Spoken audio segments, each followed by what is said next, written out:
आज की इस गहरी चर्चा में श्रोताओं का बहुत बहुत स्वागत है। हम एक ऐसे विषय पर बात करने वाले हैं जिसने दुनिया भर में लोगों के काम करने के तरीके को बिल्कुल बदल कर रख दिया है। बिल्कुल। आज का हमारा मुख्य विषय है डेविड एलन की बहुत ही मशहूर कार्यप्रणाली और उनकी किताब गेटिंग थिंग्स डन, या जिसे हम संक्षेप में GTD कहते हैं। और इस विषय की गहराई तक जाने के लिए आज हमारे पास जो स्रोत हैं वो काफी विविध हैं। इसमें केवल 2001 और 2015 के मूल GTD संस्करण ही शामिल नहीं है।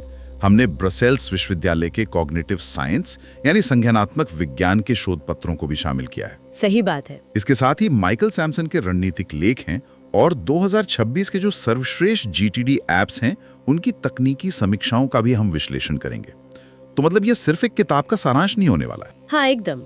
और आज की इस चर्चा का जो मुख्य मिशन है वो यही खोजना है कि आज के इस सूचनाओं से भरे दौर में, या जिसे इंफॉर्मेशन ओवरलोड कहते हैं, उसमें तनाव मुक्त उत्पादकता कैसे हासिल की जाए। बिल्कुल। स्ट्रेस फ्री प्रोडक्टिविटी, कैसे अपने दिमाग को एक अस्त व्यस्त गोदाम की बजाय एक रचनात्मक टूल में बदला जाए। देखिए, इस पूरी कार्यप्रणाली की जो नींव है ना, वो एक बहुत ही शक्तिशाली विचार पर टिकी है।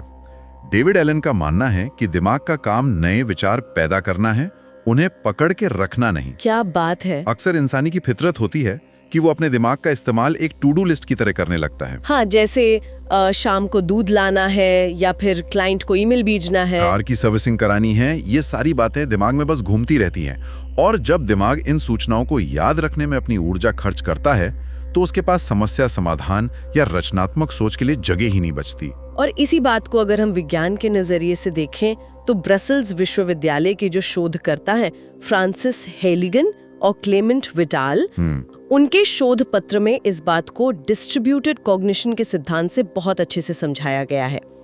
मानव मस्तिष्क विकासवादी दृष्टिकोण से सूचनाओं को लंबे समय तक जमा करने के लिए तो बना ही नहीं है। बिल्कुल नहीं। ये एक बहुत ही सक्रिय माध्यम है जिसे वर्तमान परिस्थितियों का विश्लेषण करने के लिए डिजाइन किया गया है। जब काम अधूरे रह जाते हैं तो वो ओपन लूप्स बन जाते हैं। और ये जो ओपन लूप्स है ना, ये बिल्कुल फोन या कंप्यूटर के बैकग्राउंड में चलने वाले उन भारी एप्लीकेशंस की तरह हैं जो स्क्रीन पर तो नहीं दिखते लेकिन सिस्टम की सारी रैम और बैटरी को लगातार सोखते रहते हैं। एकदम सही उदाहरण दिया आपने। जब एक साथ दर्जनों ओपन लूप्स दिमाग में सक्रिय होते हैं तो कोई भी इंसान बिना कोई शारीरिक काम किए भी मानसिक रूप से पूरी तरह थक जाता है। और इसी मानसिक थकान से बचने के लिए स्रोतों में एक बहुत ही सुंदर रूपक का इस्तेमाल किया गया है जिसे माइंड लाइक वाटर या पानी जैसा दिमाग कहा जाता है। ये मार्शल आर्ट्स की एक अवधारणा है। हाँ, जैसे अगर किसी शांत तालाब में एक छोटा कंकड़ फेंका जाए तो पानी बिल्कुल उस कंकड़ के आकार और वजन के हिसाब से ही प्रतिक्रिया देता है। कुछ हल्की लहरें उठती हैं और फिर पानी वापस अपनी शांत अवस्था में लौट आता है। अगर उसी तालाब में एक बड़ी चट्टान फेंकी जाए तो पानी उसी अनुपात में बड़ी लहरें पैदा करेगा, लेकिन अंततः वो फिर से शांत हो जाएगा। मतलब पानी ना तो कंकड़ से डरता है और न ही चट्टान पर अति प्रतिक्रिया देता है। बिल्कुल। इंसान का दिमाग भी आदर्श रूप से ऐसा ही होना चाहिए। हर नई सूचना या परेशानी पर बिना फालतू तनाव लिए उचित प्रतिक्रिया दे और फिर से शांत हो जाए। लेकिन असल जिंदगी में ऐसा होता कहाँ है? अक्सर एक छोटे से ईमेल पर दिमाग में तूफान आ जाता है और किसी बड़े प्रोजेक्ट की डेडलाइन को पूरी तरह नजरअंदाज कर दिया जाता है। यही तो समस्या है। कॉग्निटिव साइंस के अनुसार सिचुएटेड कॉग्निशन की अवस्था तक पहुंचने के लिए ही इस प्रणाली की आवश्यकता होती है। सिचुएटेड कॉग्निशन का मतलब है कि इंसान पूरी तरह से उस परिस्थिति में मौजूद हो जहां वो काम कर रहा है, बिना किसी पिछले काम के तनाव के। और इसी मानसिक शांति को प्राप्त करने के लिए GTD ने एक बहुत ही व्यवहारिक 5 चरणीय कार्यप्रणाली विकसित की है। The 5 step workflow. इन 5 चरणों को रोजमर्रा के उदाहरणों के साथ समझना बहुत जरूरी है क्योंकि यही इस पूरी प्रणाली का इंजन है। तो जो पहला चरण है वो है कैप्चर, यानी इकट्ठा करना। इसका सीधा सा मतलब है कि जो भी विचार या काम ध्यान खींच रहा है उसे दिमाग से बाहर निकालकर किसी बाहरी और भरोसेमंद सिस्टम में दर्ज करना। इसे इनबॉक्स कहा जाता है। और कैप्चर करने की प्रक्रिया में गति सबसे महत्वपूर्ण है। स्रोतों में क्विक कैप्चर की अवधारणा पर बहुत जोर दिया गया है। किसी भी विचार को दिमाग में आने से लेकर स्क्रीन या कागज तक पहुंचने में 1 सेकंड से भी कम समय लगना चाहिए ताकि कुछ भी छूटे नहीं। अगर सिस्टम खोलने में ही 10 सेकंड लग गए तो कॉग्निटिव फ्रिक्शन पैदा होता है और वो विचार या तो खो जाता है या वापस दिमाग में ही रह जाता है। बिल्कुल। और जब सारी चीजें कैप्चर होकर इनबॉक्स में आ जाती हैं तो दूसरा चरण आता है क्लैरिफाई, यानी स्पष्ट करना। ये चरण एक फिल्टर की तरह काम करता है। इनबॉक्स में पड़ी हर चीज को उठाकर एक बहुत ही सीधा सवाल पूछना होता है कि क्या इस पर कोई एक्शन लिया जा सकता है। कई बार इनबॉक्स में ऐसी चीजें होती हैं जो सिर्फ जानकारी के लिए होती हैं। अगर किसी चीज पर एक्शन नहीं लिया जा सकता तो उसके 3 ही रास्ते होते हैं। पहला, अगर वो कचरा है तो उसे सीधा डिलीट कर दें। सही है। दूसरा, अगर वो कोई महत्वपूर्ण जानकारी है तो उसे भविष्य के लिए फाइल कर लें। और तीसरा, अगर वो कोई ऐसा विचार है जिस पर भविष्य में काम किया जा सकता है, जैसे जापान घूमने जाना, तो उसे समडे में भी लिस्ट में डाल दिया जाता है। लेकिन अगर उस चीज पर एक्शन लिया जा सकता है तो प्रक्रिया बहुत दिलचस्प हो जाती है। यहीं पर 2 मिनट का नियम लागू होता है, 2 मिनट रूल। मनोवैज्ञानिक दृष्टिकोण से ये नियम सच में एक गेम चेंजर है। अगर किसी काम को पूरा करने में 2 मिनट या उससे कम समय लगता है तो उसे तुरंत वहीं खत्म कर देना चाहिए। जैसे किसी को एक छोटा सा रिप्लाई भेजना या कोई बिल पे करना। उसे किसी लिस्ट में दर्ज करने और बाद में करने में 2 मिनट से कहीं ज्यादा समय और मानसिक ऊर्जा खर्च हो जाएगी। और जो काम 2 मिनट से ज्यादा समय लेते हैं उन्हें स्पष्ट करना भी एक कला है। स्रोतों में बताया गया है कि कामों को स्मार्ट गोल्स की तरह स्पष्ट क्रियाओं से शुरू करना चाहिए। अक्सर लोग अपनी टू डू लिस्ट में सिर्फ मॉम या प्रेजेंटेशन लिख देते हैं। जब दिमाग इसे देखता है तो उसे समझ नहीं आता कि असल में करना क्या है और यहीं से टालमटोल शुरू हो जाती है। इसे स्पष्ट रूप से मॉम को उनके जन्मदिन की पार्टी के लिए शाम 6 बजे फोन करना ऐसे लिखा जाना चाहिए। स्पष्टता से ही गति आती है। अब जब काम स्पष्ट हो गए हैं तो तीसरा चरण आता है ऑर्गेनाइज या व्यवस्थित करना। जो काम स्पष्ट क्रियाओं में बदल चुके हैं उन्हें सही जगह पर रखना होता है। अगर किसी काम को पूरा करने में 1 से ज्यादा कदम लगते हैं तो जीटीडी की भाषा में वो एक टास्क नहीं बल्कि एक प्रोजेक्ट बन जाता है। इसके अलावा रोजमर्रा के कामों को संदर्भों के आधार पर बांटा जाता है, जिसे कॉन्टेक्स्ट कहते हैं। ये संदर्भ की अवधारणा इस प्रणाली को बेहद लचीला बनाती है। संदर्भ का मतलब है वो परिस्थिति या स्थान जो किसी विशेष काम को करने के लिए आवश्यक है। जैसे कुछ काम सिर्फ दफ्तर में ही हो सकते हैं, कुछ काम सिर्फ फोन पर ही हो सकते हैं। लेकिन आज के आधुनिक समय में जहां सब कुछ लैपटॉप पर हो रहा है, वहां ऊर्जा का स्तर यानी एनर्जी लेवल सबसे महत्वपूर्ण संदर्भ बन गया है। ये बहुत ही व्यवहारिक है। अगर शुक्रवार की शाम को कोई पूरी तरह से थका हुआ है तो वो लो एनर्जी वाला संदर्भ खोल सकता है। इसमें ऐसे काम हो सकते हैं जिनमें बहुत ज्यादा सोचने की जरूरत ना हो, जैसे पुराने ईमेल डिलीट करना या डेस्क साफ करना। इस तरह थकावट की स्थिति में भी उत्पादकता बनी रहती है। चौथे चरण की बात करें तो ये है रिफ्लेक्ट या समीक्षा करना, विशेष रूप से साप्ताहिक समीक्षा या वीकली रिव्यू। शोध और स्रोत स्पष्ट रूप से बताते हैं कि ये पूरी प्रणाली की धुरी है।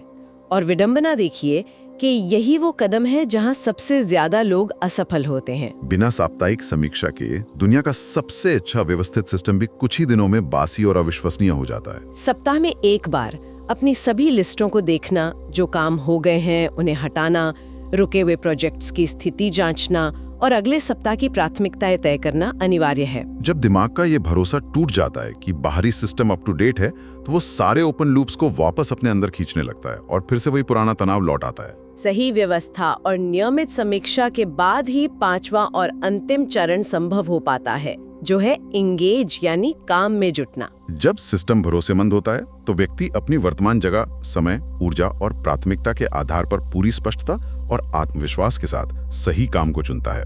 उस वक्त मन में ये शंका नहीं होती कि कुछ और महत्वपूर्ण छूट तो नहीं रहा है। व्यक्ति पूरी तरह से फ्लो स्टेट में होता है। इन 5 चरणों को समझने के बाद इस कार्यप्रणाली के एक और बहुत ही महत्वपूर्ण पहलू पर ध्यान देना जरूरी है। पारंपरिक उत्पादकता के ज्यादातर तरीके टॉप डाउन अप्रोच अपनाते हैं। हाँ, वो कहते हैं कि पहले जीवन के बड़े उद्देश्य तय करो, अपना 10 साल का विजन बनाओ और फिर उसके हिसाब से आज के काम तय करो। लेकिन जीटीडी इसका ठीक उल्टा बॉटम अप अप्रोच अपनाता है। इसके पीछे का मनोविज्ञान बहुत स्पष्ट है। जब किसी व्यक्ति का इनबॉक्स सैकड़ों ईमेल से भरा हो और उसे यही नहीं पता कि अगले घंटे की मीटिंग की तैयारी कैसे करनी है, तो वो अपने जीवन के बड़े उद्देश्यों के बारे में शांति से सोच ही नहीं सकता। रोजमर्रा की अव्यवस्था दिमाग के सारे बैंडविड्थ को सोख लेती है, इसलिए पहले जमीनी स्तर की समस्याओं को सुलझाना होता है ताकि बड़े लक्ष्यों के लिए मानसिक जगह बन सके। डेविड एलन इसे ध्यान के क्षितिज या द हॉराइजन्स ऑफ फोकस की अवधारणा से समझाते हैं। उन्होंने जीवन की जिम्मेदारियों और लक्ष्यों को 6 स्तरों में बांटा है, जैसे किसी हवाई जहाज की उड़ान की ऊंचाई। सबसे नीचे है रनवे, जो वर्तमान कार्यों को दर्शाता है। ये वो सब कुछ है जो आज और अभी करना है। रनवे के ठीक ऊपर 10,000 फीट की ऊंचाई आती है, जहां वर्तमान प्रोजेक्ट्स होते हैं। ये उन सभी चीजों की सूची है जिन्हें पूरा करने के लिए एक से अधिक कदमों की आवश्यकता है। इसके बाद 20,000 फीट पर जिम्मेदारी के क्षेत्र आते हैं, जैसे स्वास्थ्य, वित्त या पेशेवर जिम्मेदारियां। और जैसे जैसे ऊंचाई बढ़ती है, नजरिया और व्यापक होता जाता है। 30,000 फीट पर 1 से 2 साल के लक्ष्य आते हैं। 40,000 फीट लंबी अवधि के विजन को दर्शाता है। और सबसे ऊपर 50,000 की ऊंचाई पर जीवन का अंतिम उद्देश्य आता है। स्रोतों में माइकल सैमसन के लेखों का एक बहुत ही शानदार विश्लेषण मौजूद है। सैमसन ने इस ढांचे को और भी व्यावहारिक बनाने के लिए कुछ बदलाव किए। उन्होंने पाया कि 40,000 फीट के स्तर को विजन कहने से बात थोड़ी अमूर्त हो जाती है, इसलिए उन्होंने इसे 3 से 5 साल के लक्ष्यों में बदल दिया। माइकल सैमसन का सबसे प्रभावशाली बदलाव 20,000 फीट के स्तर पर देखने को मिलता है। उन्होंने इसे स्टीफन कोवे के भूमिकाओं के सिद्धांत से जोड़ दिया। एक व्यक्ति के जीवन में कई भूमिकाएं होती हैं। कोई एक पिता है, एक टीम लीडर है और एक दोस्त है। अपने प्रोजेक्ट्स को इन भूमिकाओं के साथ जोड़ने से एक संतुलन बनता है। सैमसन ने इसके लिए एक चौथाई चक्र का रूपक इस्तेमाल किया। उस चक्र के केंद्र में व्यक्ति खुद खड़ा है। सबसे नजदीक की परिधि पर उसके नेक्स्ट एक्शन है, फिर उसके प्रोजेक्ट्स हैं, फिर लक्ष्य हैं और सबसे बाहरी परिधि पर उसकी भूमिकाएं और जीवन का उद्देश्य है। इस विजुअलाइजेशन से साफ हो जाता है कि आज किया जा रहा हर छोटा काम अंततः किसी न किसी बड़ी भूमिका को ही पोषण दे रहा है। इन सिद्धांतों को समझना एक बात है, लेकिन 2026 की तेज दुनिया में इन्हें लागू करना एक अलग ही चुनौती है। ये बात सही है कि जीटीडी किसी भी टूल के साथ काम कर सकता है, यहाँ तक कि एक साधारण पेन और डायरी के साथ भी। लेकिन आज के तकनीकी परिदृश्य में digital apps, cross device syncing और क्विक कैप्चर की जो सुविधा देते हैं, वो इसे अलग ही स्तर पर ले जाती हैं। 2026 के जो सर्वश्रेष्ठ जीटीडी एप्स हैं, उनके तकनीकी समीक्षाएं इस बात पर अच्छी रोशनी डालती हैं। उदाहरण के लिए जो लोग एप्पल इकोसिस्टम इस्तेमाल करते हैं, उनके लिए OmniFocus 4 अभी भी एक बहुत बड़ा नाम है। OmniFocus अपने कस्टम पर्सपेक्टिव और फोरकास्ट टैग्स के लिए जाना जाता है। ये उन लोगों के लिए बेहतरीन है जो बहुत ही जटिल प्रोजेक्ट्स के साथ काम करते हैं। ये $9.99 प्रति माह के सब्सक्रिप्शन पर आता है। इसका फायदा ये है कि भारी मात्रा में काम होने के बावजूद ये स्क्रीन पर सिर्फ वही दिखाता है जो उस विशेष संदर्भ में प्रासंगिक हो। दूसरी ओर जो लोग क्रॉस प्लेटफॉर्म सिस्टम चाहते हैं, उनके लिए टूडूइस्ट एक बहुत ही मजबूत विकल्प है। 2026 में टूडूइस्ट ने अपनी नेचुरल लैंग्वेज प्रोसेसिंग और AI टास्क सुझावों को बहुत बेहतर कर लिया है। इसका प्रो वर्जन $5 प्रति माह का है। डिजाइन को महत्व देने वालों के लिए थिंग्स 3 का जिक्र करना जरूरी है। कल्चर्ड कोड द्वारा विकसित ये ऐप अपनी सादगी के लिए प्रसिद्ध है और ये वन टाइम परचेज मॉडल पर आधारित है। इसके अलावा नए विकल्पों में टिक टिक बहुत तेजी से लोकप्रिय हुआ है। इसमें पोमोडोरो टाइमर और आदतें ट्रैक करने की सुविधाएं मौजूद हैं। ये $35.99 प्रति साल की कीमत पर आता है। इन सब के बीच नोशन का भी एक अलग वर्ग है। नोशन मूल रूप से कोई टू डू ऐप नहीं है, बल्कि बहुत से लोग इसके फीचर्स का इस्तेमाल करके अपना खुद का कस्टमाइज्ड GTD सिस्टम बनाते हैं। लेकिन इन समीक्षाओं का सबसे दिलचस्प निष्कर्ष ये है कि 2026 का सबसे बड़ा ट्रेंड सादगी या सिंप्लीफाइंग है। AI आधारित टूल्स उभर रहे हैं, लेकिन लोग जटिल सिस्टम से थककर वापस आसान टूल्स की ओर जा रहे हैं। जब एक सिस्टम को मेंटेन करने में ही सारी ऊर्जा लगने लगे, तो वो उत्पादकता का टूल नहीं रहता। सबसे अच्छा ऐप वही है जिसका लगातार इस्तेमाल किया जा सके। सिस्टम से ज्यादा प्रक्रिया महत्वपूर्ण है। अगर कोई व्यक्ति अपने विचारों को कैप्चर करने और उनकी समीक्षा करने का अनुशासन नहीं रखता, तो दुनिया का कोई भी टूल उसे व्यवस्थित नहीं कर सकता। आज की इस पूरी चर्चा का सार यही है कि श्रोताओं के लिए ये सारी जानकारी इसलिए महत्वपूर्ण है क्योंकि ये एक मशीन की तरह ज्यादा काम निपटाने के बारे में नहीं है। बिल्कुल नहीं। ये तनाव को खत्म करने और उस रचनात्मक काम या फ्लो स्टेट तक पहुंचने के बारे में है जो वास्तव में मायने रखता है। जब दिमाग शांत होता है तभी वो वर्तमान में पूरी तरह मौजूद रहकर अपनी सर्वोत्तम क्षमता का प्रदर्शन कर सकता है। यही माइंड लाइक वाटर का असली अर्थ है। तो आज की चर्चा को हम एक गहरे विचार के साथ समाप्त करते हैं। अगर आज आपका दिमाग रोजमर्रा के याद रखने वाले सभी कामों से पूरी तरह खाली और शांत हो जाए, तो उस खाली और शांत जगह में कौन सा नया दुनिया बदलने वाला विचार या शौक जन्म लेगा? श्रोताओं को हम इसी विचार के साथ छोड़कर अलविदा कहते हैं। पावरफुल बुक समरीज के लिए चैनल को सब्सक्राइब जरूर करें।